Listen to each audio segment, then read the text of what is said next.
Here I stand, a man changed forever. Once a kid on a strenuous endeavor, not born like many others. I often heard the crowd mutter, "I wonder what happened," I hear them say. I just wanted to turn and hide away. I can still remember the days in elementary school, knocking over chairs, screaming like a fool, because I was forced to do physical therapy and feel like a tool. Having to go to the doctor every year to find out that bladder control was getting worse. It felt like I was put into an eternal curse. Laid up in the hospital for weeks, the catheter drainage bag attached from my stomach to my chair. The nurse ripped me forward without care. I scream in pain as I slowly sit back. The nurse looks at me as if I was the one who attacked. That's just one example of how people don't care. Or maybe they just aren't aware that people like me don't have it fair. But that's why my story is going to be shared. A story of despair and repair. In middle school, the elevator broke. My anger awoke. A sense of ownership over my good grades and independence was gone. High school begins.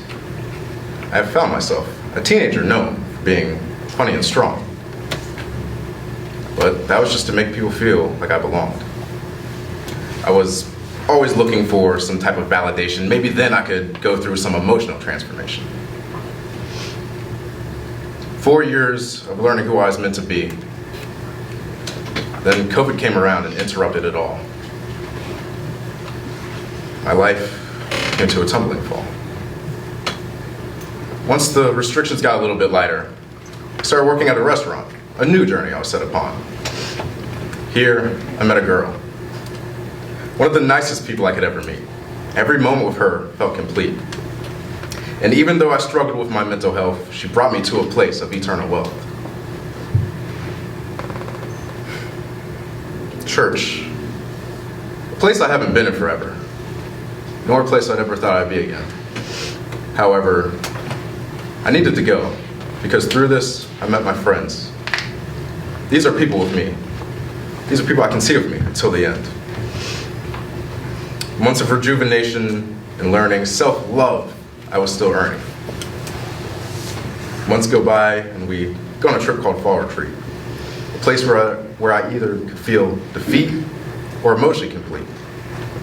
Now, this camp was not easy to get around, but through this, my strength was found. Going through the rocks and gravel of this camp without a ramp, I felt like Rocky running up the steps. A true champ.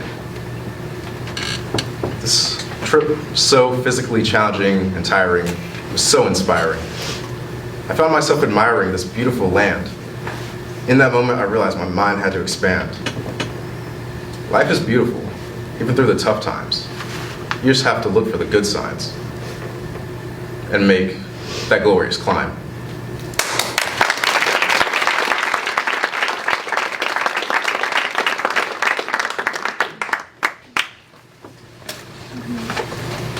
According to the Cerebral Palsy Guidance, cerebral palsy is the most commonly diagnosed motor disability, with over 10,000 babies being born with CP every year in the U.S. According to the Washington Insider, 1 in 6 U.S. children will go to bed hungry tonight. In the Journal of Children and Adolescents, early ADHD diagnosis can cause and can result in alcoholism later in adulthood.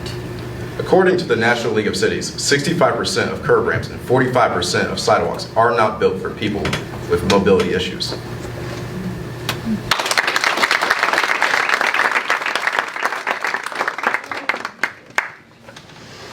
What is community? It is family. Harmony. Humanity. Camaraderie amongst